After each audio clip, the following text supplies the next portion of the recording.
Welcome to Indisputable. I'm Sharon Reed, and for Dr. Rashad Ritchie, who has the day off, and joining us as special guest co-host once again, because we can't get enough of him. He is the mayor of Enfield, North Carolina, the Honorable Mayor Mondale Robinson. Mayor, how are you? I'm good. Thank you so much. Dealing with sinuses, but other than that, it's Monday. Yeah, it's Monday, and it's been a big news weekend. Why don't you lead us off? Yeah, I mean, you're absolutely right. And as we watched over the weekend, and a lot of us prepared to ensure that people in California have what they need because of the flood, guess what happens? They're rattled by an earthquake.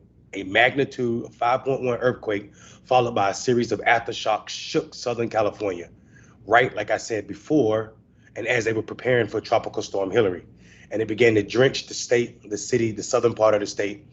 The region got heavy rains, but they also had to deal with the shakes of a 5.1 earthquake. And I heard that these shakes, aftershocks, can be felt across a wide swath of Southern California. That included the entire San Fernando Valley, downtown LA, Long Beach, and even Orange County.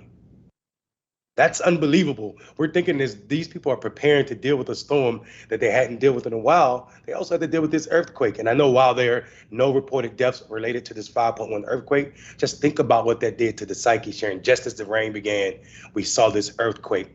And this earthquake, like I said, struck just as the rain started to come from Tropical Storm Hilary, the first tropical storm we might mention that hit the coast of California since 1939.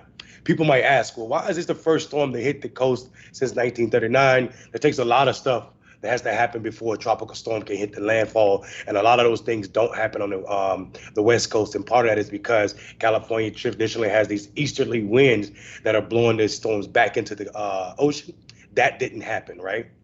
That didn't happen at all because, well, these eastern winds have vanished, and a lot of us, we aren't talking about how climate change has affect or will affect California. And a lot of the thing, I think these earthquakes, I'm sorry, not these earthquakes, these storms, these tropical storms and floods don't really hit California that often. And people are saying, they're protected because of these three elements. But like I said, the weather is causing the water to warm up. And warm water is all a main issue in this tropical storms, hurricanes, cyclones hitting land.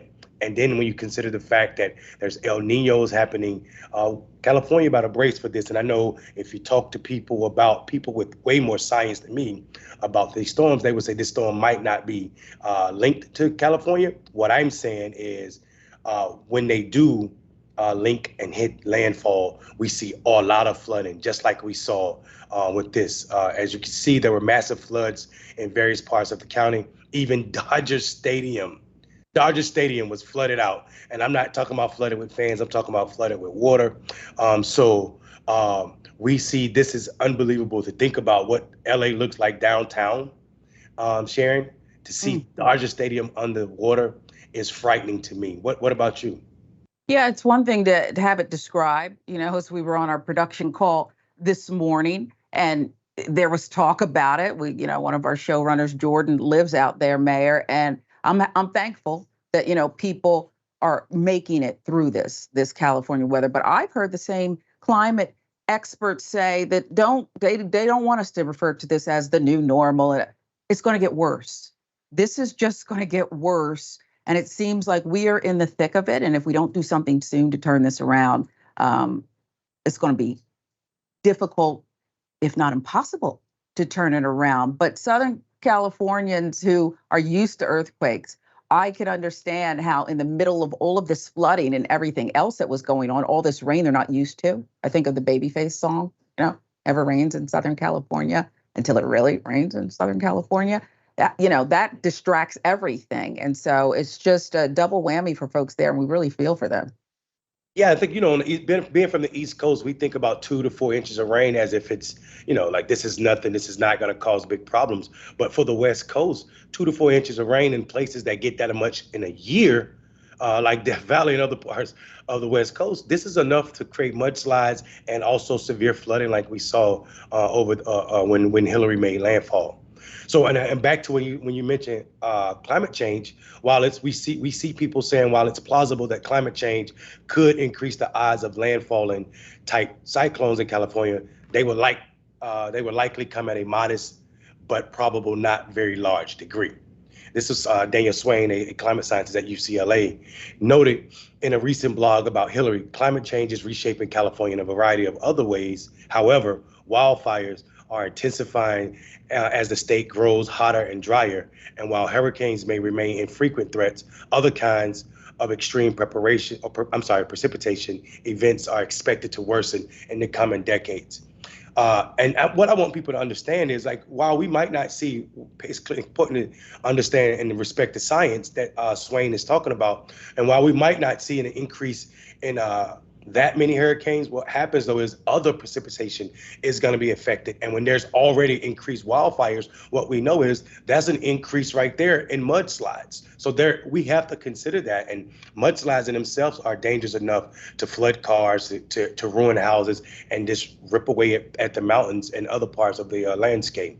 And like I said, scientists are continuing to warn that storms associated with atmospheric rivers, giant corridors of concentrated moist air flowing through the atmosphere, capable of dumping huge volumes of rain when they make landfall, are largely to grow more intense as the world warms. California experienced a glimpse of the potential future when a series of back-to-back atmospheric river events battered the state last winter, bringing record rainfalls and flash floods.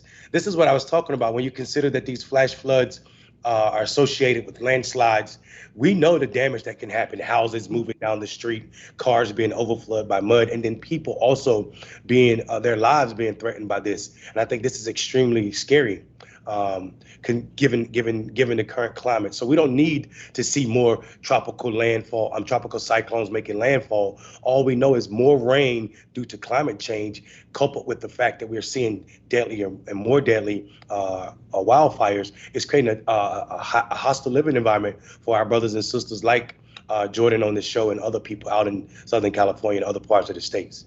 Sharon? Yeah, and thankfully Jordan has a place to live. And I'm watching different accounts and reading different things. And Uber, I guess, has stepped up for unhoused people to take them to shelters. But these things are temporary, and it makes you ask the question, Mayor, where can we go to escape this? Oh yeah, there's no escaping this. It's something that we got to work on together. And I'm not trying to make too much of Hilary and the landfall and where she hit being the result of climate change. But we are definitely seeing something. It's like everything is different now. And it seems like it's just going to keep going and going and going. Yeah, and I think we do a disservice to ourselves to divorce completely, Hilary from everything else that's happening in California and across this country in general, or this world in general, as it pertains to climate change. And speaking of climate change, I know we've been talking about what's going on in Maui a lot, and I think it's important that we do that because we don't want people to think that just because other news stations have moved on, that we're forgetting what's happening over there and this natural disaster that followed the tragic events in Maui. As we see, at least 114 people have died in Western Maui wildfires, and more than 1,000 people remain missing. That number, I cannot wrap my head around that number. That number represents a third of the population in my town. So to believe that a third of the people from where I represent will be missing is unfathomable to me, because while that many people are missing, think about the tentacles and how big those families are and how many people are affected by that number. And we also see that nearly 3,000 homes and businesses have been destroyed or damaged. Losses are estimated to be $6 billion, state officials said. And this is coming from Rand Sanchez over at CNN. That is scary to me. $6 billion. Not just the money I'm talking about, but the money, of course, because it's necessary to repair and think about how people's lives will be forever shaped, but also the loss of life and the people that are missing. It's so scary to put Americans through this. And this right here, like I said, is directly linked to climate change. Yeah, and you think about the history, Mayor, of the people, the rituals, the families who exist there. To so many of us, oh, it's a tourist attraction. But to them, this is their homeland. This is the environment they've known for generations. It saddens me. It also saddens me that I'm reading about people who are already developers trying to grab up land. It's heartbreaking and gut wrenching that is what would be on the minds of some, a profit now. Yeah, and the fact that, like you said, I skipped over that. That is an important point. The fact that so much history on this island has been lost. Age-old traditions are gone, and that is enough to cause pause for all of us. Something else that's enough, moving on to cause pause to us is what's happening right now as the blowback from the Tyre Nichols case. 30 cases involving the cops who killed Tyre Nichols. We should say who murdered Tyre Nichols. And I know murder is a legal term, but let's be honest here. There's no disrespect to the law when we say that. 30 cases have been dropped. On August the 17th, the Shelby County District Attorney, Stephen J. Mueller, announced that his office has dropped more than 30 cases involving the 5 cops charged with killing Tyre Nichols. 30 cases. Maury stated that at least 100 cases worked by the former Memphis police officers, Thaddeus Bean, Demetrius Haley, Emmett Martin III, Justin Smith, and Desmond Mills Jr. have been reviewed following the death of Tyre Nichols on January 10th. I think we should stop right there and think about that. That is unbelievable stealing of people's resources, not just the cases that people had to reinvestigate and reopen and view, but the loss of life, the amount of people that have been affected by these officers. This is the problem with the way we police and not addressing corrupt cops. And while these 5 officers were charged with the murder of Tyre Nichols, there are so many others in that police department that are guilty of turning their blind eye and not crossing that blue line of silence that we know is a real thing throughout police departments in this country. And 30 cases is just a tip of the iceberg, I believe, in what's going on, not just in Memphis, but across this country. Sharon, what do you feel about this? I think you're exactly right.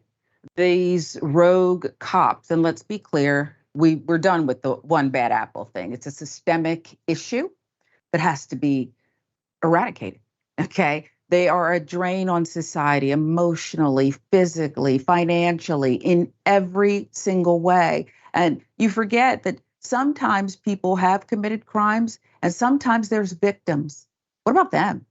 What about them? They have to go through things all over again or maybe not get justice. It is sick. And then in other cases, the victims are the very people they've arrested. And you're right. I would caution people, Mayor, to be careful and watch out for the okie doke here. 30 cases seems like a lot. It's the tip of the iceberg. Every case that any of these derelict, rogue, morally corrupt individuals, groupthink individuals have touched with just a fingernail has got to be looked at. It's got to be looked at. They've actually made Memphis far more dangerous just by staring at them and their once badges, but also because of the fallout and all these tentacles. It's incredible, the damage.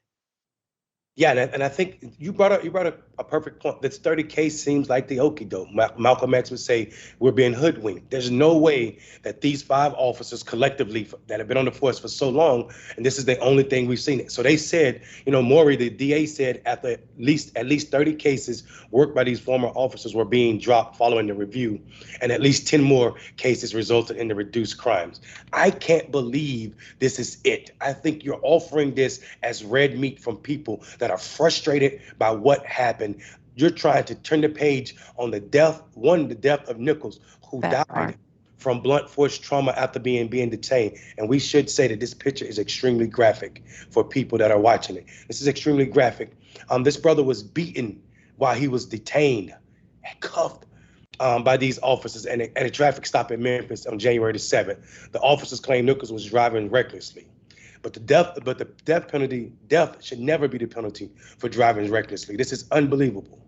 The 5 men charged with the second-degree murder, second-degree aggravated assault, aggravated kidnapping, and official misconduct. A lawsuit filed against Nichols' death called the beating a modern-day lynching mob. And I don't think we need a lawsuit to tell us that. Anybody that watched that disgusting video, that disgusting abuse of power, know exactly that that's a modern day lynch mob. And I think offering these 30 cases up is nothing. We need to be an outside investigative force. And I said outside because the DA has to be culpable in this and somehow by offering this up this fast. And if you found these problems this fast, where were you in investigating these cases? Where were you in investigating these flaws when these cases were presented? How is it just now, all of a sudden, we're just seeing these problems pop up? I think there needs to be like I said, an outside investigation. Sharon? I do as well. And I want people to, again, remember who was front and center, parading out this man's effectively final moments. Okay, he died several days later. You see the state he was in that horrific picture, the aftermath, the beating in the hospital. There was a woman who was front and center and dancing with the national journalist, the host who flew into town, and she was giving interviews ahead of the footage, right? And she's nowhere to be found. The chief of police, C.J. Davis, where are you?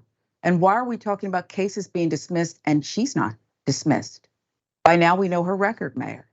We know her record and where she came from. I happen to live in the city of Atlanta, and where she started, the infancy of this Scorpion unit, I think it was called Red Dogs here. So this is a systemic issue. And I think that it needs to have all of these tentacles visited.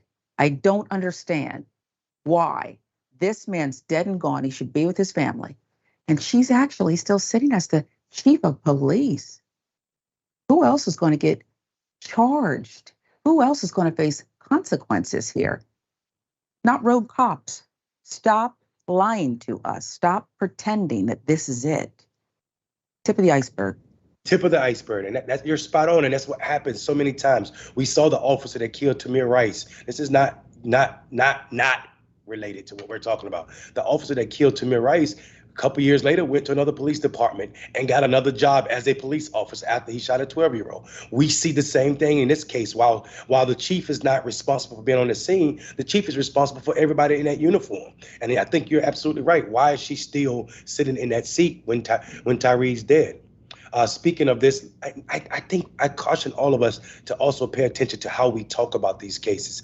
Ex-officer Princeton Hemphill, who arrived at the beating, who was also terminated from the Memphis Police Department for his involvement in Tyre's death. Look how we still refer to him as ex-officer. If this was a black person, he'd be a thug, he'd be a murderer, he'd be a criminal. And the language we use when we talk about these officers or so-called officers, and I'm okay with using officer because I think officers and also thugs in some cases are not separated. These guys displayed the same behavior as what we call thug behavior. And this is absolutely ridiculous that they get off this easy. Now let's get into some of these dropped cases. As in such a case, the primary consideration is concern about the credibility of witness of discharged officers. Now we are concerned with that. We should always be concerned with that.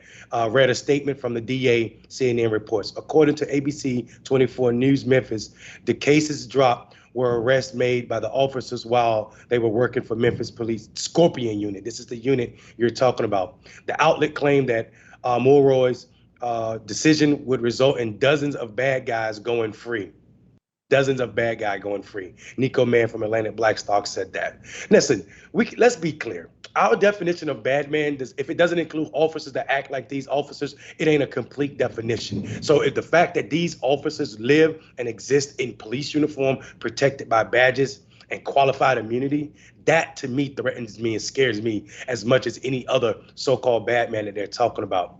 It goes on to say that the former MPD officers were 5 of the 40-member now disbanded Scorpion unit. Scorpion stood for Street Crimes Operation to Restore Peace in our neighborhoods before being disbanded on January 28th. Nico Man also stated that. Listen to me.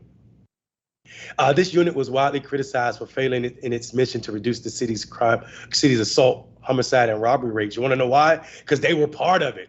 Because their behavior just shows you. We just watched the homicide that this unit created. This unit did. So I'm not surprised. Nobody in the community is surprised that the Scorpion unit or any unit that's built like them would ever have, the idea of lowering the crime rate in our community, and they would ever be effective at that because there's no community buy-in in this type of aggressive policing when we're already over-policed.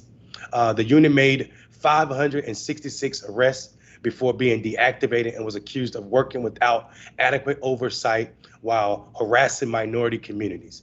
My God, my God, 566 arrests. I think, and judging by these 5 officers' behavior, all 566 of those arrests need to be investigated, and let's go from there with these people. Sharon. You're exactly right. And when you talk about crime stats and what went down and who helped make the city safe, the crimes they committed weren't being added into the stats. That's number one. The other thing is you're exactly right when it comes to words matter. And there's two other words that I'm tired of hearing associated with ex-cops or current ones, and that's excessive force. What are you doing here? And what are you talking about? You're talking about attempted murder? You're talking about beating people up, assault, kidnapping in some cases? Stop using words like excessive force. By definition, there's a problem here, okay? There's a problem here. And so I would challenge people to get rid of that stuff. It's like, Mayor, when I sat at the news desk for years and a producer would hand me something that said inappropriate relationship between a coach and a 13-year-old. I'd say, I'm not saying that. It's not a relationship. It's not an inappropriate relationship. Molestation, rape. It's not an inappropriate relationship, and it's not excessive force. Call it what it is. It's a crime. Absolutely. It's a crime committed by those charged with, solving crimes. And I think, the attorney for a lot of the several clients that had their cases dropped, Attorney Claiborne Ferguson represents those clients. And he noted that majority of these guys were majority of the clients, his clients that had their cases removed, were victims of excessive force, victims of these crimes, of this abuse at the hands of these police officers. This speaks to something, and it also showing that this DA is trying to cover something up. You were willing to overturn the cases where excessive force was used in this. We're seeing a pattern. What about the other cases? If they broke that law, and that is a law that's being broken, what else did they break? And we need to investigate. Like I said, all 566 of those cases that they so-called discovered. Ferguson went on to say that he had never seen the DA's office have to dismiss so many cases because of one incident. We knew that the Scorpion unit was using excessive force. We just never had it where it was so obvious and was so well documented on film. They said they knew it. If you knew it, why the death of Tyre had to be the reason you overturn these cases? This is an attorney, right? You're an actor of the court. You are an officer of the court as an attorney. So if you knew it, if they knew it, he said we. I need to understand who this we is. Why? Why then? And if I was Tyre Nichols' family, I would also say, if you knew it, then could acting on that knowledge have saved my son's life? Could that have saved that man's life if you all knew that? Ferguson went on to say that many victims would not get justice as a result of the dropped cases, while blaming the 5 also for their dismissal. My God. So even though we know that they were victims of this crime, this abusive crime that we name excessive force, Sharon, he's still saying that they won't get justice. Yeah. Don't fall for it, folks. Don't assume that even the 30 cases that are being dismissed, that these were bad guys. Look what they did to Tyre. And I'll button it with this as I sit across from the Honorable Mayor of Enfield, North Carolina, Mondale Robinson. I know in my heart, I've never served in the capacity you have, Mayor. This wouldn't be your police chief. Whether she should have known or she did know, she would not still be your police chief. The mayor, the chief, the DA, all of it has to be uncovered and put feet to the fire. Feet to the fire, Mayor. Boy, these stories really get you going at the top of the show. There's much more to come. I promise you'll have strong reactions to that. I'm Sharon Reed, and for Dr. Rashad Ritchie, along with the Honorable Mayor Mondale Robinson. Much more indisputable when we come right back. Welcome back to Indisputable. I'm Sharon Reed, and for Dr. Rashad Ritchie, who has the day off, Mayor Mondale Robinson, Enfield, North Carolina, joins us as guest co-host today. Always honored to have the Honorable Mayor with us, imparting his wisdom. And Mayor, people are fired up about some of the stories that you brought us last segment. Let's go with Lynn, TYT member, about that earthquake rattling Los Angeles in the middle of the storm, Hilary. Lynn says in California, we were waiting for the locust plague next. I mean, there's a lot that goes on out there. It's not just all sunshine and movie stars, and people are going through it. And then you wonder about the cleanup, the unhoused people. Let's go to YouTube now. Night Eater says about the earthquake, it's too drastic of a change to simply pretend nothing is going on. And that's just the point. You don't have to be an expert, right, Mayor, in climate change to know that, look, something's going on, man. Don't just put blinders on and keep going through life, add extra suntan lotion. It's just not what we need to do. And then, boy, Mayor, it's heartbreaking. 30 cases drop, Memphis, because of the officers charged in the killing of Tyre Nichols. Jackson says those officers definitely can't testify in any current cases. And you and I think they need to take the entire case law, go back a decade if you have to. I don't know how long some of them were on the force. Some of them seem like short timers, but it's just enough is enough. It's just enough. Ooh, and then Donald James, member for 14 months. We appreciate you. Thank you very much. Can't stop climate disaster. Can only help each other deal with it now with spreading the appropriate resources. Well, I'm not so sure. Something can be done now, but it's going to require love of your fellow man and Mother Earth and coming together. Do we have it in us? Doesn't look like it. Doesn't look like it right now because love is hard to come by, no matter where you are, including at the airport. I wish you, Karen, would.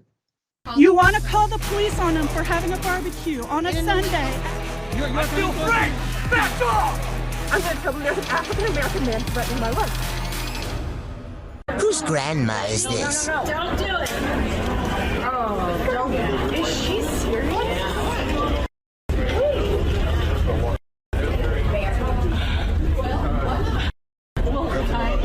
The gates already rolled away. You're not going to get out anyways.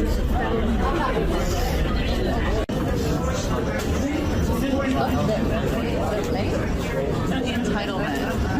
I love it. But she says it's okay. She'd rather go to jail than be here, so.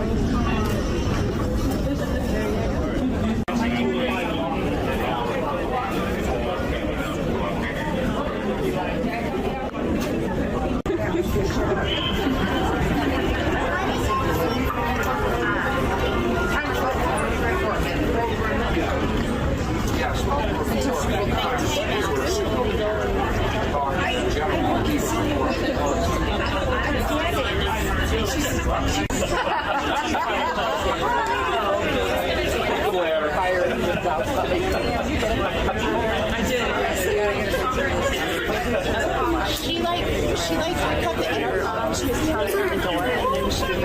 Well, yeah, they probably got it all. Okay, passengers here in the gatehouse.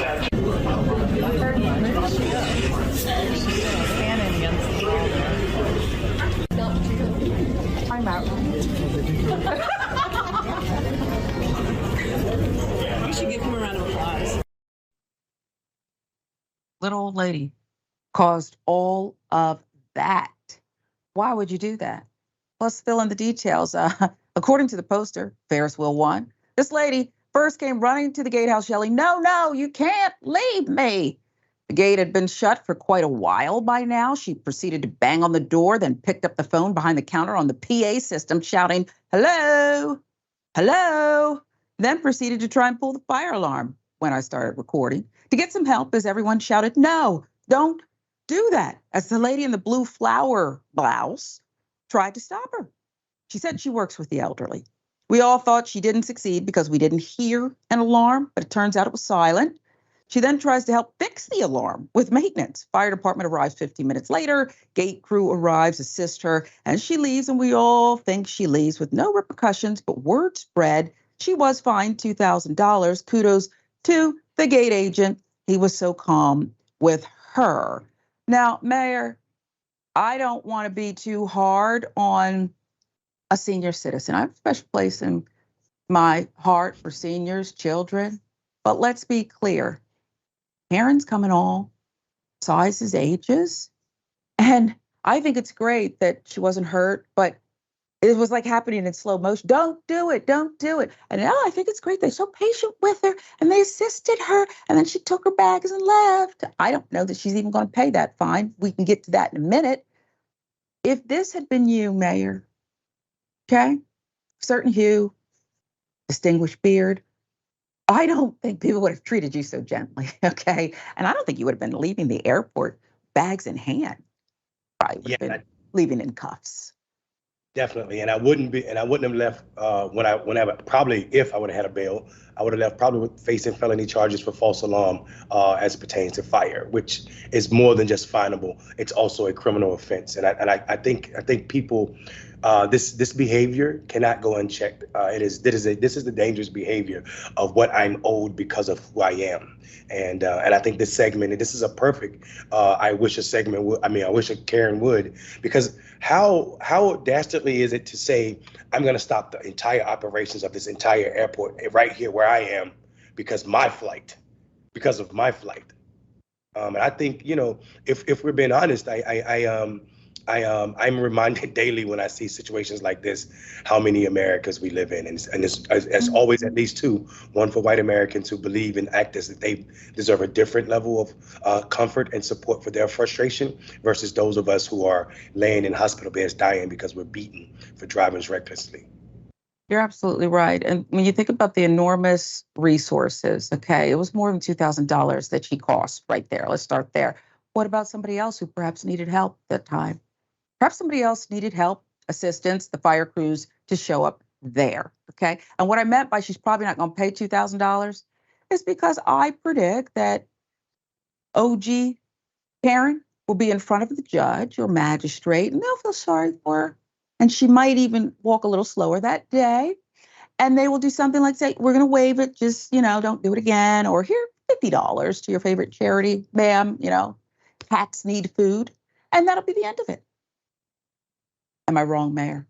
You're not wrong at all. I mean, at the very least, you should be spent hundreds of hours watching videos of what happens when firefighters are 10 minutes too late to save someone's lives or something like that. It is not okay when we see so many people in Maui dead because of the absence of a fire alarm, and then she's playing with one right now at an airport. It is very dangerous, I think, and folks should not underestimate what that means and what could have been the outcome.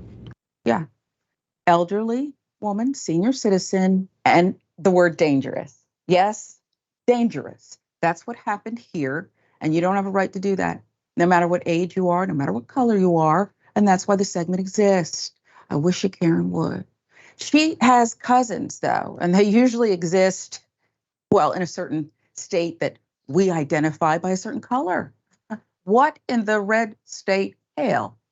You can take a gun, shoot somebody in the face. It's not hard.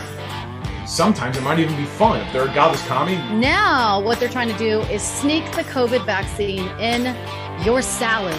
I hate math. Somebody say amen.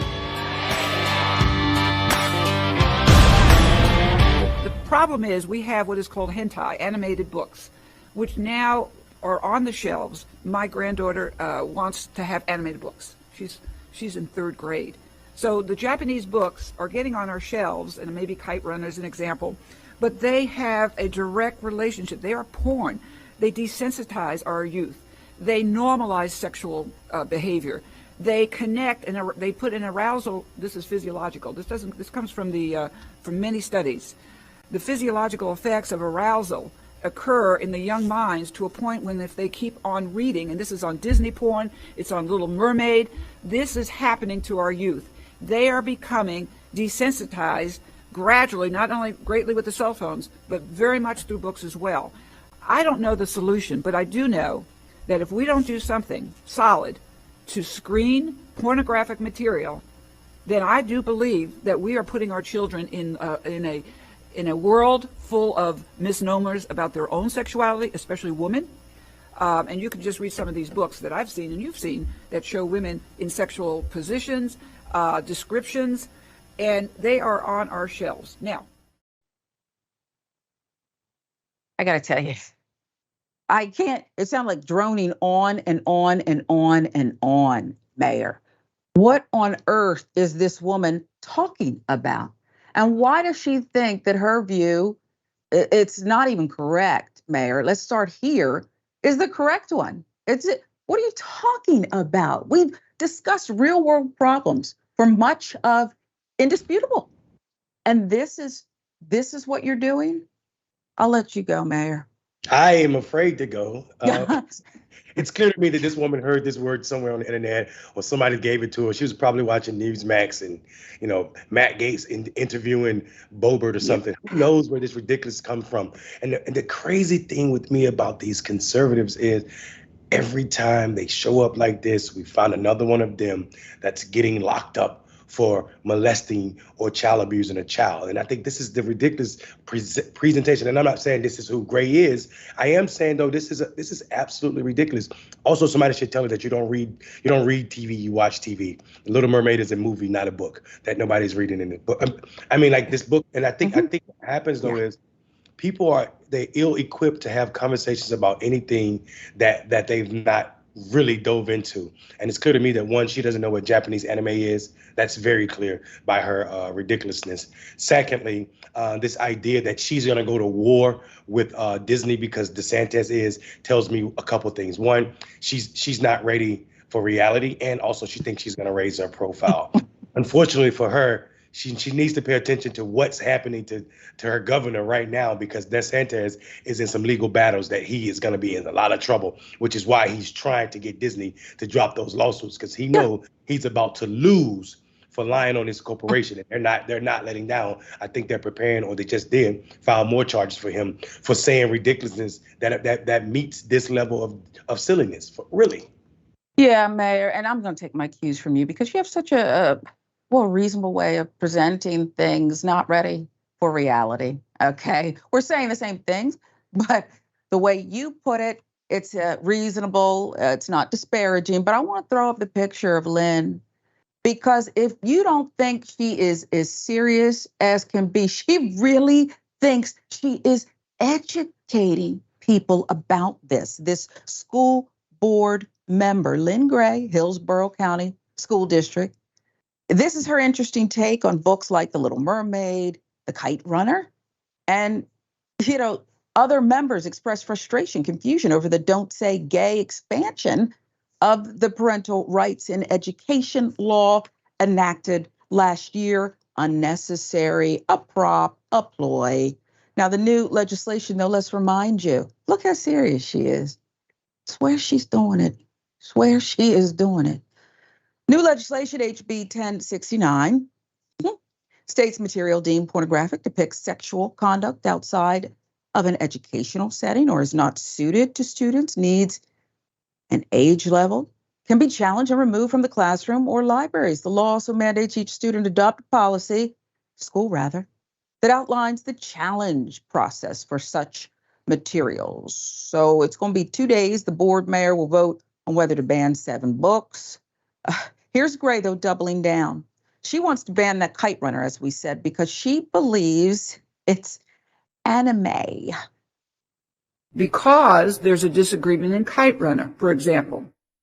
Well, by definition, it is anime, and an animated novel is one that is one like a comic book. It's not a graphic. Graphic is more photos, etc., and drawings. Animated, and this goes back to Member Combe. We want our children to read. We have a low reading level. So these animated books lure in a lot of our youth. And that, to me, is very worrisome. That's the point I was trying to make. Point not well taken, Lynn. Point not well taken. Okay. I want Lynn to read. I want to put some things on the screen for her to read. A spoiler, though, before we get there, Mayor, The Kite Runner, not anime. It's not even, it's just a typical book. Can we just have a book, Lynn? These people have to stop this. DeSantis, Mayor, knows what he's doing. But there's these other not ready for reality folks who buy into it and then produce these false dissertations that they want to read and command and bring forth to the rest of us. Make it make sense. I don't think anybody can make it make sense. I mean, she couldn't even make it make sense. I got to go back to my point. She said it's animated, so it's animated. It's, first of all, everything that's animated is not anime. Second of all, it's not animated. It's a book. And animation is not a book. Animation draws from Japanese comics a lot of the time, but animation requires animation. That's what anime does. That's where it comes from. It's absolutely ridiculous. And I think it's this level of I don't need to tell the truth to say whatever I want to. And I need people to hear me because I know people are going to have something to say. I said conservatives and not Republicans because some conservatives are Democrat, as Grace says she is. So I'm letting people know I made a mistake. I didn't make a mistake. I intentionally call her conservative, letting people know that the Democrats without backs are doing the same thing that Ron DeSantis is doing in Hillsborough, Florida, because they are scared that some Trump school board person or candidate is going to challenge them. And this is the case in this one. She sees she's being challenged after her second term by some conservative, so now she's mimicking their behavior. The sad part about that is you're mimicking their behavior to stay in office, whether you believe it or not, but you're doing it at the risk of cheating kids out of full education, cheating kids out of what it means to learn beyond what older people may be comfortable with or conservative people may be comfortable with. And that to me is disgusting. It is. It lacks integrity. It does. And I'm going to tell you something. We're going to educate Lynn and others and explain anime. When we get to the end of this, though, you'll see some people don't want to be educated. Okay. But we're still going to try. Anime is a noun. Okay. Style of Japanese film and television animation, just like the mayor said, typically aimed at adults as well as children. Okay, Oxford Languages with the definition there. So correction, you weren't wrong, Mayor, but she is. So what happened when Lynn was corrected? Okay, what did she learn from this? She had to be corrected on hentai. Well, listen. It doesn't matter. Because what matters is, even if you go into definition, which I clearly have right in front of me, the matter is mute. It's completely mute because we have a law. And on August 23rd, 7 books will be listed that will have to be taken off the shelves. And on August 23rd, we're going to have laws, rulemaking, that will probably defy some of us. We won't be happy. Maybe some of us will.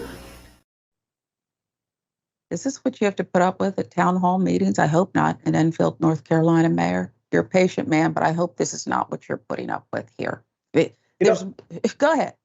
I'm sorry, because and unfortunately, it is what I have to deal with. And I think what happens is the same type of people, those who are not willing to be changed by facts. In the face of being told that you're wrong, you still want to double down, and we saw that. And here's the problem: I do lose patience in these town meetings. When this happens, I am not calm at all. Because I think what happens is you've had your chance to speak, you've been corrected, and you still want to keep on it and say it doesn't matter. It's not a mute or moot point, whatever she was trying to push across. It's neither.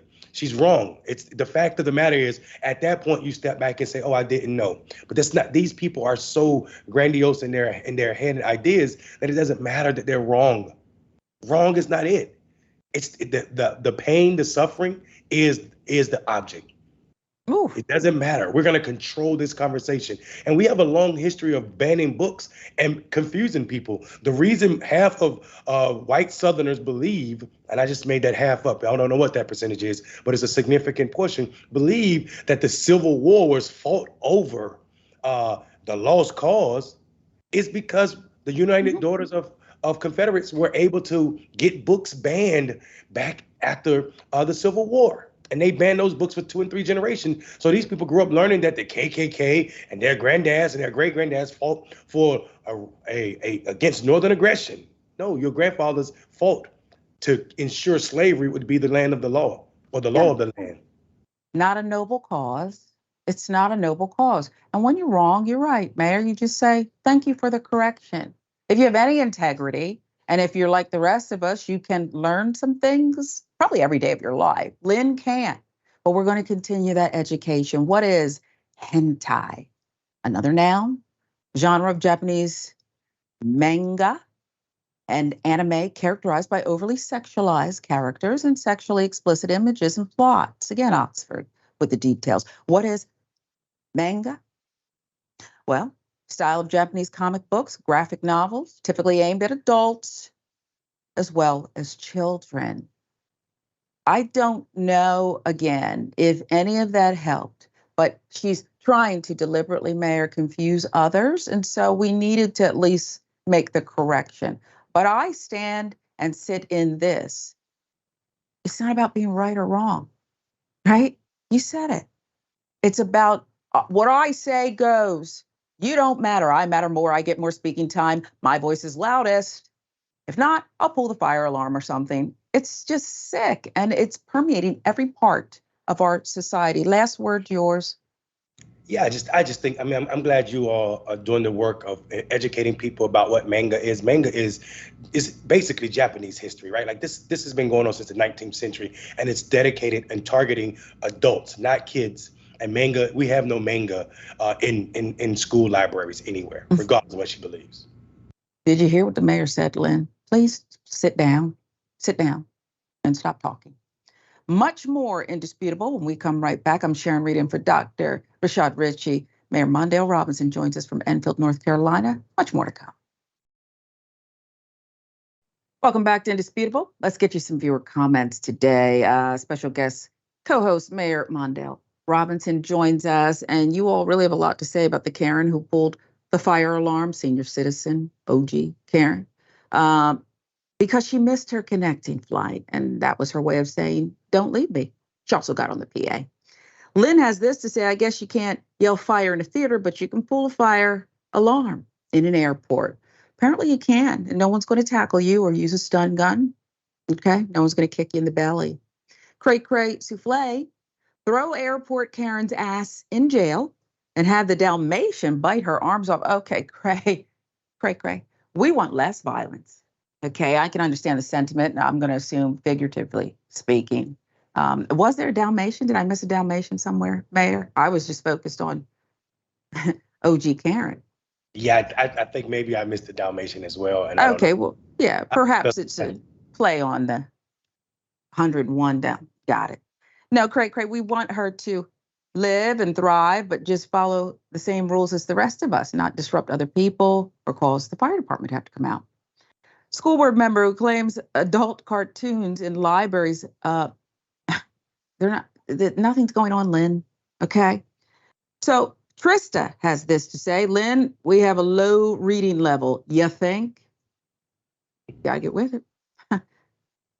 Funkin for fun says, I bet she's a joy to live with. I would like to speak to maybe grandchildren, husband who probably just sits there like, there she go again. Don't put me with her.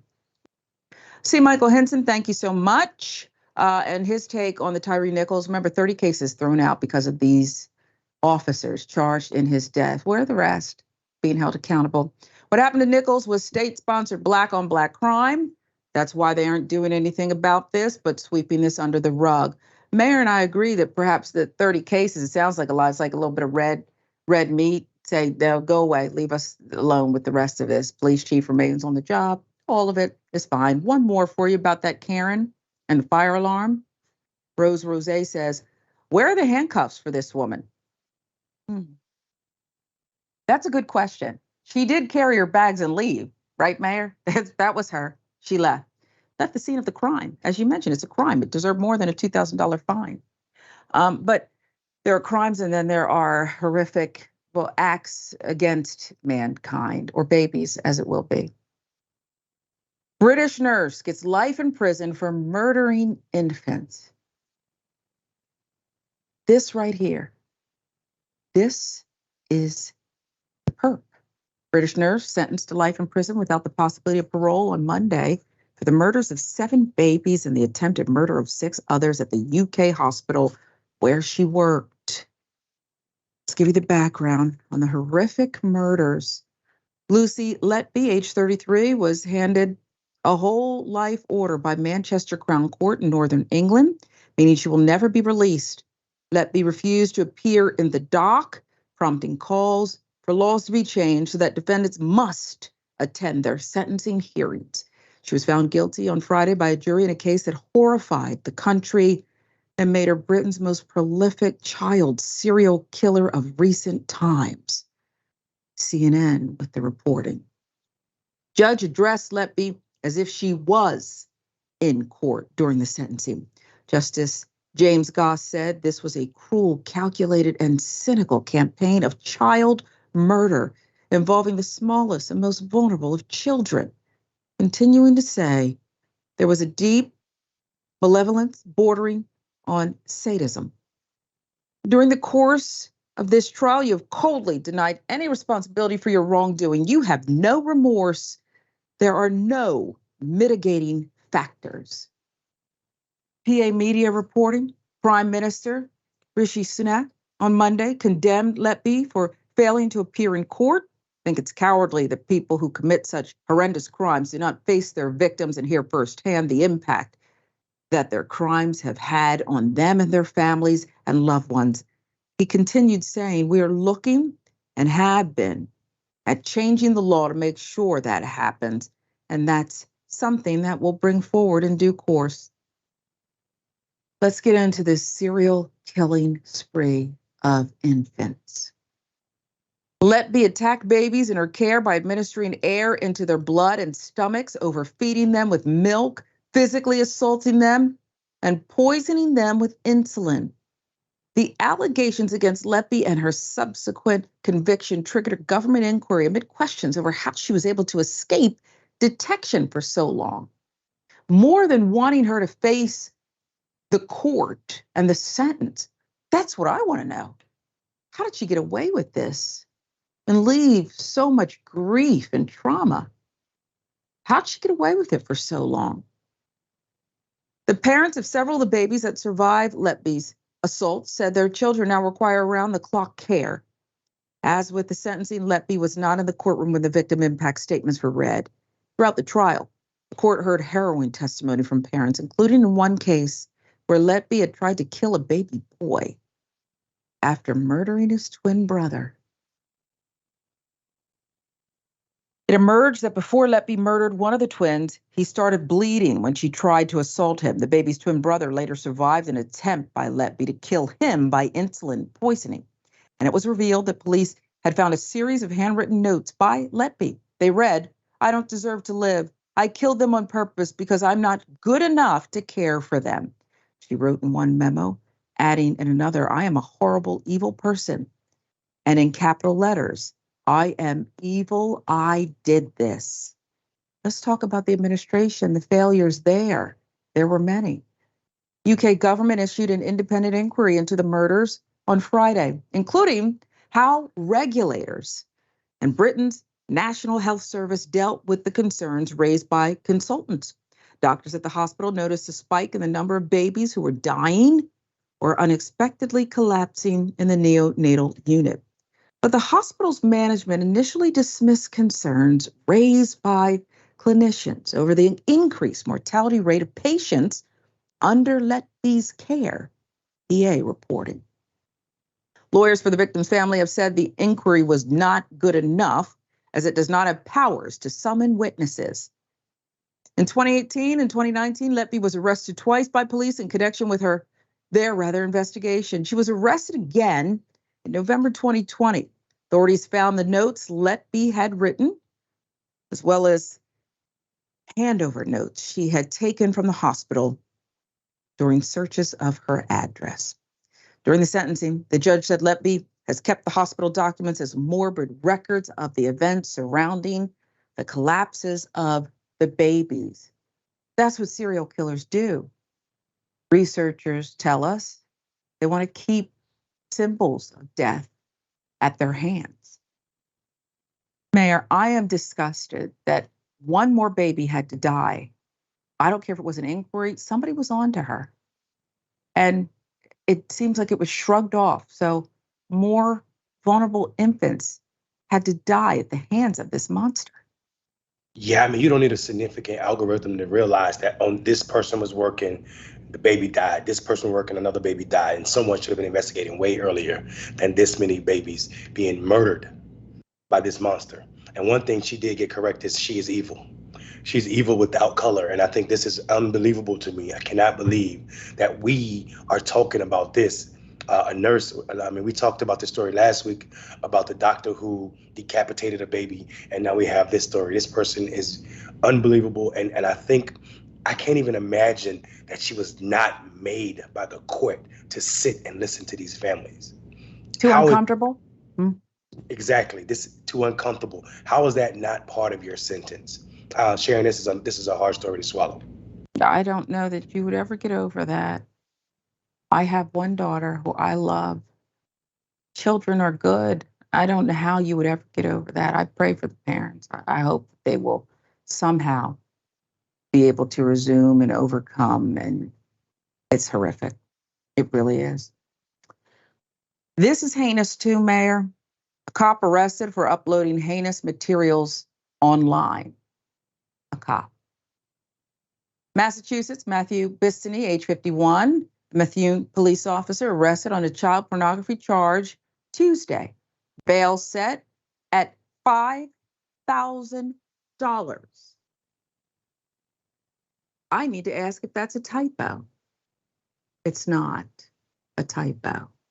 $5,000. Been put on administrative leave by the Methuen Police Department, which tells me he can still pay his bills. Bistany was arraigned in Lawrence District Court Tuesday afternoon. Officials say more information will be released following his arraignment. Bistany was arrested at his home by state troopers, Methuen police, on one count of child pornography, according to MSP spokesperson. Search warrant executed prior to Bistany's arrest. An investigation began earlier this year when the Massachusetts State Police Internet Crimes Against Children Task Force received a cyber tip line report from the National Center for Missing and Exploited Children, reporting the upload of child sexual assault material to a specific IP address connected to Bistany.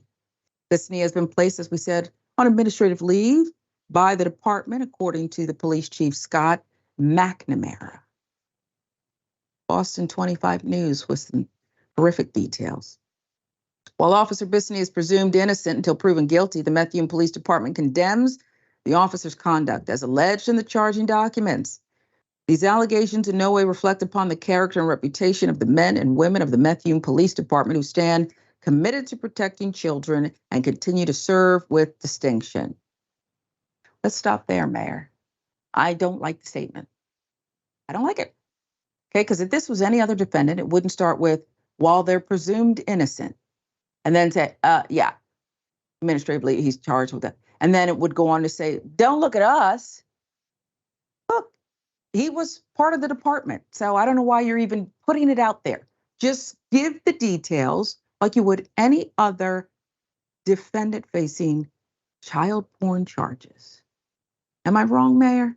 You're not wrong at all. And the fact that you're bragging about how all the other officers serve with distinction is absolutely disgusting to me. This is a PR turn on somebody's child that was being exploited by an adult. Cut this out. It's not necessary. It's a ringing of the bell in a time when you shouldn't be ringing the bells. The fact that he's on administrative leave implies that he's still getting paid. Like you said, he still can pay his bills. So while he's facing charges, he's not being punished at work. He's almost on vacation. Administrative leave with pay, to me, does not seem like you're holding him accountable or that you condemn his actions. You're not condemning his actions in your actions. Not. Lots of people get arrested, I'm sure, by Methuen police. They lose their jobs. Not him. Massachusetts State Police and our law enforcement partners, like the Methuen Police Department, stand committed to protecting children who are among the most vulnerable members of society from sexual abuse, which is what child pornography is. I commend the work of our Cyber Crimes Unit and Internet Crimes Against Children Task Force, and am grateful for our partnership with the National Center for Missing and Exploited Children. State Police Colonel John Mon with that. Okay? Now remember, everyone's commending everyone, Mayor, but do you remember how they nabbed one of their own? The tip line from the unaffiliated agency said, "Hi, police. There's a problem with police. They're all slapping each other on the back." None of that is necessary, Mayor. That's my view. Yeah, your view's spot on. Also, I would say, listen, Colonel John Mon, I hear you, and like you said, another statement about you guys are so glad and celebratory of who did what.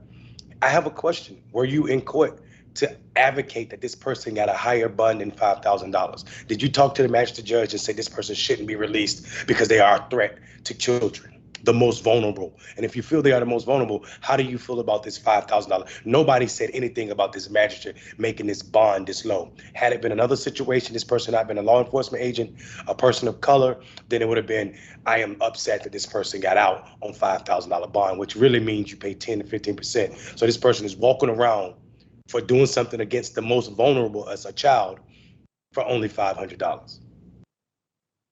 Wow. Got to do the math sometimes.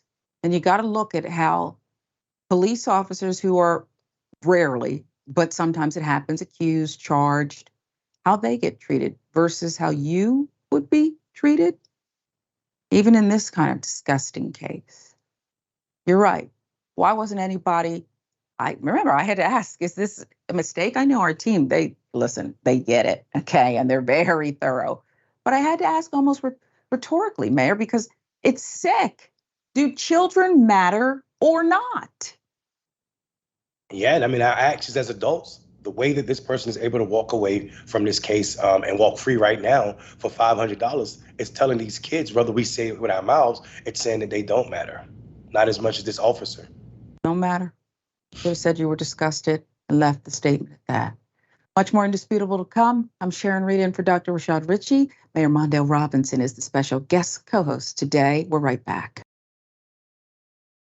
Welcome back to Indisputable. Let's get you some more comments. You all have a lot to say about the British nurse. Life in prison for murdering babies, infants in the hospital. It sounds like from the details they could have stopped her sooner. They didn't. Jen Hack, she will be popular in jail with women separated from their babies. It's true. I can't think of a monster. A monster. We'll see how she fares. The voodoo you do. Same way like this happens in the U.S., no adequate auditing, monitoring, oversight systems in place that would flag like this when flags are raised. It's so true. And yes, Red's 1212 mayor feels the same way we do about the bond for the officer accused of uploading sexual assault child porn. Sharon, I thought you were going to say 500,000, not 5,000. And as the mayor explained, about $500 will set you free, and you're still getting paid by your job. Oh, wow. One more for you. Donald James says, and some parents blame hentai, anime, while cops are doing this. It's sad. It's sad. So is the state of, I guess, the state of 2024 on at least one side, maybe both. But let's talk about Mr. Trump and that debate that some, I guess, are excited for. Chris Christie seems to be foaming at the mouth. Donald Trump will skip it, and he teases skipping others as well. Okay. Let's look at it. Trump confirmed Sunday he will not participate in the first Republican primary debate this week, stating that the public already knows who I am. Never a truer word spoken. Okay. Trump wrote on his social media platform, I will therefore not be doing the debate. All caps, that said. Okay. He wants you to know he's shouting that proudly, but it's really about insecurity. Okay. He refers to a new CBS poll just out, has him leading by legendary numbers. Okay. Sanctimonious, he calls him by name. And look who's in third, according to the CBS poll. Per CNN, it was not immediately clear whether Trump meant he will sit out all currently scheduled debates. There is a second GOP primary debate set for September, or any and all future debates. Trump advisor told CNN that the former president could still decide to participate in a later primary debate, despite his post. So you see, there it is again. He is a former president and his own apparent spokesperson, but then people like kind of just come behind him real quick, like little rats looking for cheese, and they say, "Oh no, he didn't mean that," and they kind of explain it away.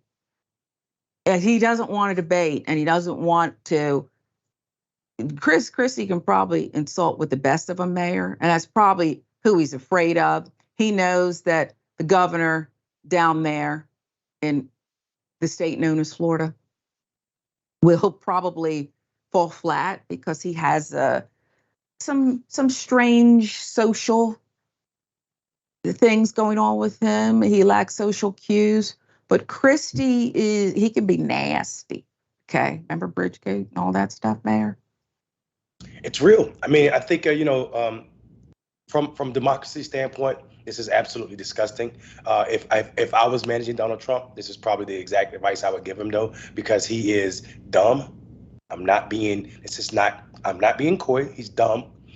He will be on stage with some people that could actually challenge him up. And when forced to say something, Chris Christie's not going to let Donald Trump overtalk him. He's not going to be bullied by Trump on the stage. And also, Trump has 4 years of what Christie does. Christie's team is playing the political long game here, and it's a smart one. Donald Trump is solid with 37% of Republicans. They sit with him over and over. But that also means that a majority of Republicans are willing to listen or entertain something else. That base is not the majority. And if you are able to galvanize the base, and debate would be a wonderful place to do it. And Trump understands that he's not going to be up there. He's a showman in everything. And if nothing else, and he understands that being on stage with even DeSantis could give them credibility that he's not willing to give off.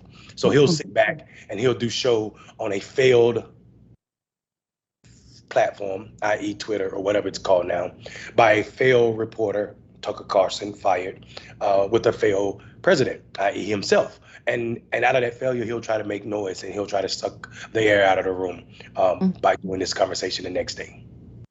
I think you summed it up perfectly. You've told us what the future holds. And it could very well be, as they wait for Trump to crumble, if it's going to happen before Election Day, could end up President Chris Christie. Trump has told a number of allies he does not want to debate at the Reagan Library. Why? Doesn't want to travel? What could it be?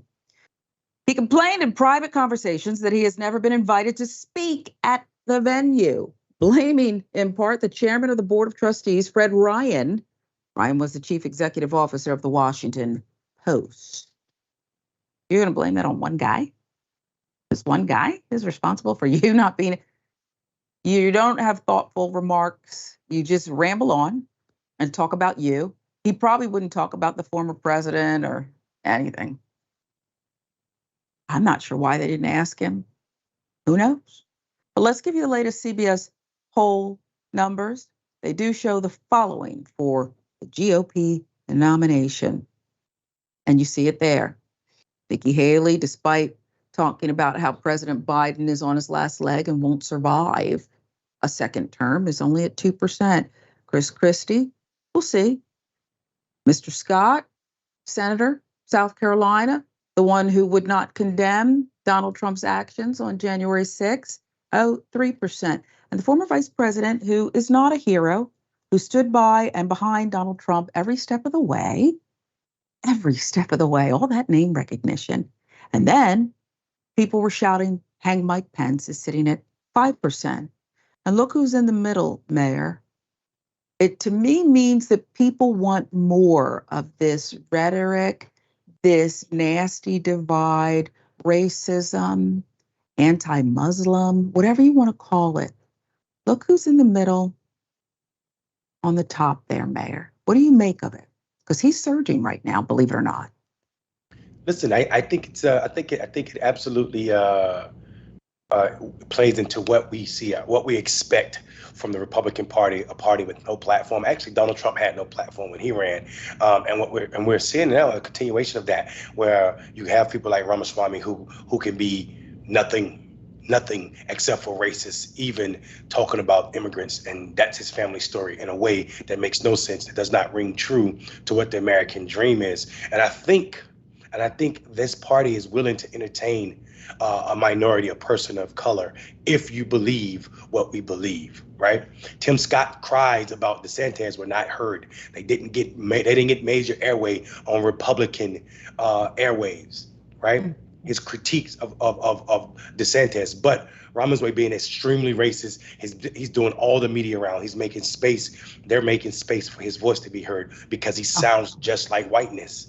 And that's what the platform is. And it's so scary that you see him in Iowa singing Eminem, reminding these people how much they love Eminem music, but he's not saying what Eminem policies is and what Eminem believes about Donald Trump. He's afraid to say what Eminem said about Donald Trump and how Eminem, who comes from that class of poor and middle class working white families, who Donald Trump does not care about. Eminem says that out loud to white people, not as a talking down to them and saying, I'm relatable to what you've been through or are going through. Donald Trump is not, and you're being duped. Detroit is no joke, and Eminem doesn't want you using his music. You understand? That's going to be taken care of as well. That will be taken care of. It just makes me think, what does this say? I think it says less about the GOP and the lack of integrity than it does about Americans who are still consuming this.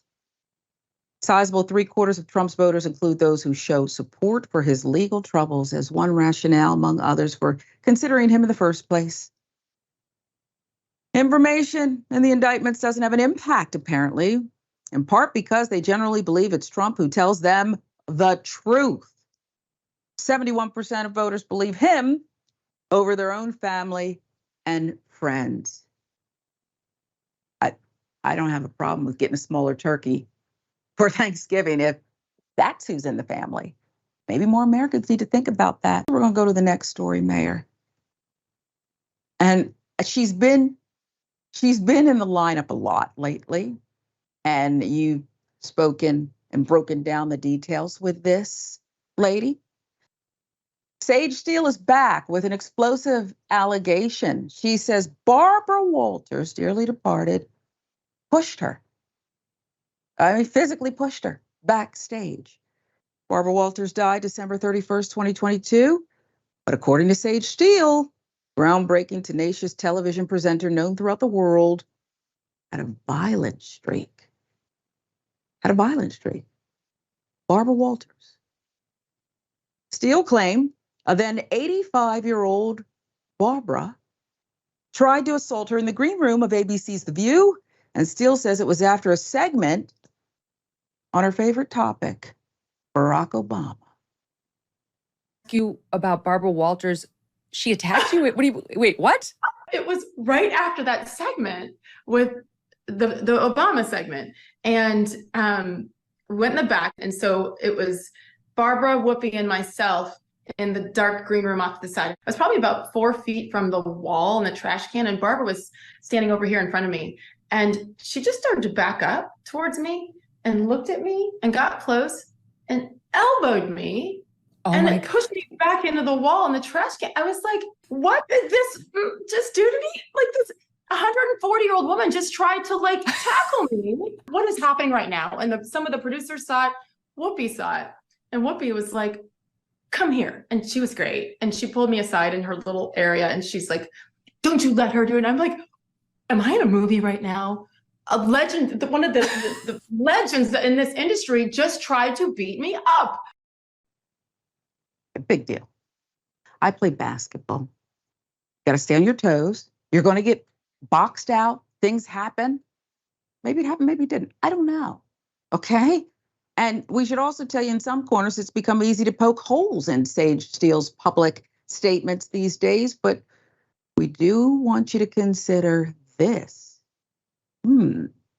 Steele's not the only celebrity who have claimed to have had an aggressive encounter with the late star. In June, Rosie O'Donnell told The Hollywood Reporter she had a screaming match with Walters, with whom she had a friendship before being hired. She said the dispute stemmed from Walters not supporting her amid another feud with Donald Trump. Escalated when O'Donnell made a comment about Walters' daughter. Steele also used her time on the Megyn Kelly Show podcast to discuss her recent departure from ESPN. 2022, TV host sued the network and its parent company, Disney, for allegedly violating her contract and her free speech. The lawsuit came after Steele made contentious statements about ESPN's COVID policy and former President Obama. The ex-host informed Kelly that she'd had its assignments taken away and that she was compelled to apologize before being allowed back on air. I did not want to apologize, Steele said. I fought, and I begged, and I screamed, and I was told that if I want to keep my job, I have to apologize. I knew there was a line somewhere. I just didn't know where it was until I crossed it. Now, a couple of things here. Sage Steele settled with Disney. We're still working on the amount. We know that there was a $500,000, correct me if I'm wrong, settlement that was turned down earlier. But again, they settled. She left the network. We brought you the story. Rosie O'Donnell, what did she say about Barbara Walters' daughter? We should tell you that Rosie said it was not that big a deal, but because she was feuding with Barbara at this time, she said to her, I don't know about your relationship with your kids, but mine doesn't look like that. So she hit her with a low blow, Mayor. What do you make of not just Sage Steele's comments of a physical assault by this storied newswoman now departed, but the timing of them? Yeah, I think, for me, I'm assuming that we're going to hear that Sage Steele is writing a book pretty soon. It just seems like she's setting the groundwork for either she's dropping a rap album, because rappers like to create drama right before they come out with a new work, or she's about to drop a book. One of the two. But she's probably not rap because she's not black, right? She's not black. But as it pertains to Barbara, I mean, listen, we have to be honest. Barbara Walters was aggressive, sometimes passive aggressive, but she made a career being tough as nails, asking questions in interviews that were extremely pressing. I remember when she was pressing Ricky Martin back in 2009 about his sexual orientation. She continued and kept going, and that was a menacing interview. And I'm thinking to myself, this is not a quiet individual that's leading this interview. So I don't know if it's true or not. I did hear some discrepancies in the way she told the story. She said they were in the green room by themselves, but then she also said producers saw them and other producers saw it. I don't know how producers would have seen it if it was just 3 people in the room. So I mean, her story is her story, and I don't want to tell people what happened. I was not in that room. I will say though, her being who she is, and if your thought is, this 140-year-old woman, like you said, tried to attack you with her back turned, I think we would have heard about it sooner. I can't hear Miss Steele. Everything she says to me is clouded by the fact of this person she's created herself out to be. Yeah, we should tell you Barbara Walters' estate responded to Steele's accusation of assault. I wonder if she'll sue them. I think you could do that. Okay. Was she injured? Okay. They said, I find this impossible to believe and uncharacteristic of Barbara. It's in Variety. So they didn't give it too much, but said, sit down. Hey, listen, I think you're right about the book, the timing, all of it, Mayor. Going on Megan's show, she's going to end up on probably that Fox initiative that rivals ESPN, and she's going to keep doing her thing. Ultimately, I'll say this. She has fans. She's been at it a long time. Is the talent there to continue this? Maybe it is. Maybe it isn't. I thought when she first started telling the story, Mayor, that she was going to say Whoopi was there and she jumped her too. I thought she was going to get bigger and bigger and bigger. And then Joy came in and put her in a headlock or something. But she just said it was Barbara, the 85-year-old. Yeah, and Whoopi was great. This is a way for me to say, okay, you're trying to molest what really happened. And I really want to hear Whoopi, who's not a quiet person. I can't believe they have not commented on this. I think maybe it's her saying I'm not dealing with it. But I here's what I would say. You said something that's pretty powerful. She has fans, and there's a network that's rivaling or trying to rival ESPN, the anti-woke sports, I guess. And I think she'll fit in over there with or without talent. There's space for people like her, people that are of darker hue, like you and I, that are willing to say things that are ridiculous about our folk. I do. And I want to tell you something else, because she's putting out statements on social media, X, whatever it's called, one of the platforms, saying, I am bullied all the time, paraphrasing, because she said she's biracial. And Mark Lamont Hill, commentator, professor, author, said Sage Steele has never been bullied or called out because she's biracial. It's about being anti-black. That's what Mark Lamont Hill said. Okay. He's got a resume of credibility and is a student. So I happen to agree with that statement. Okay. There's plenty of biracial folks who are right there, okay? Right there. I'll give you the last word. Yeah, I mean, with the world has to be honest. No one is calling people out because they're biracial. Doesn't exist. Our culture don't do that, and people can try that all they want to. Biracial is part of as much as black as any other color. So, and I think the fact of the matter is, Mark Lamont was spot on when he said that in a way that it resonates with everybody who's black. We don't call you out because you have a white parent. We call you out because you ignore the blackness and the suffering of us because you're trying to alienate the blackness inside of you. We have a right to speak up against that, and we will continue to do that. And everybody is on her throat, they're on her throat for that reason and that reason alone. Well, she doesn't need us, Mayor. Jay Cutler, Candace Owen, who she adores, those are her peeps, and who she's going to rock with probably. What's his name? Who was on Tucker's show all the time? Jace Whitlock. Oh. Yeah, that guy. I worked with a guy, Mike Hills, that he wouldn't even let me say his name. He would, I can't take it, because his whole existence is trying to hurt us. Why are you doing this, man? It's profitable. Yeah, I think, and just real quick, I would just say that, and the sad part about it is these people, talking about black people that act this manner, don't need us until they need us, right? Candace Owens has a history of using the NAACP to sue the school for racism. She became an adult and forgot in high school that it was the NAACP that helped represent her and win that lawsuit against the school district for being racially discriminated against her. But I guess have you no shame. Well, you know what? Sometimes things happen and you have to come back down to earth. And we'll see what the future holds there. We'll see what the future holds there. And that includes for Miss Steele. No one's telling her to denounce her white mom, okay? But I don't know why you're attacking somebody else's black father or speaking on their personal story. Because Barack Obama has spoken perfectly and eloquently about his own story. It's his story, after all, and he can do that. What's next? Will she sit down with his jealous brother who keeps popping up? I hate him. He's nasty, okay? My fake brother, okay? That's probably next. And then we'll dissect that too. Mayor Mondale Robinson, always love sitting opposite you and getting your wisdom. I told you I feel smarter. Now I feel like I can go about the rest of my week. Thank you so much. Tell people where they can find you. Mondale Robinson everywhere on social media. And I'm also don't forget, I'm on Rubber HQ.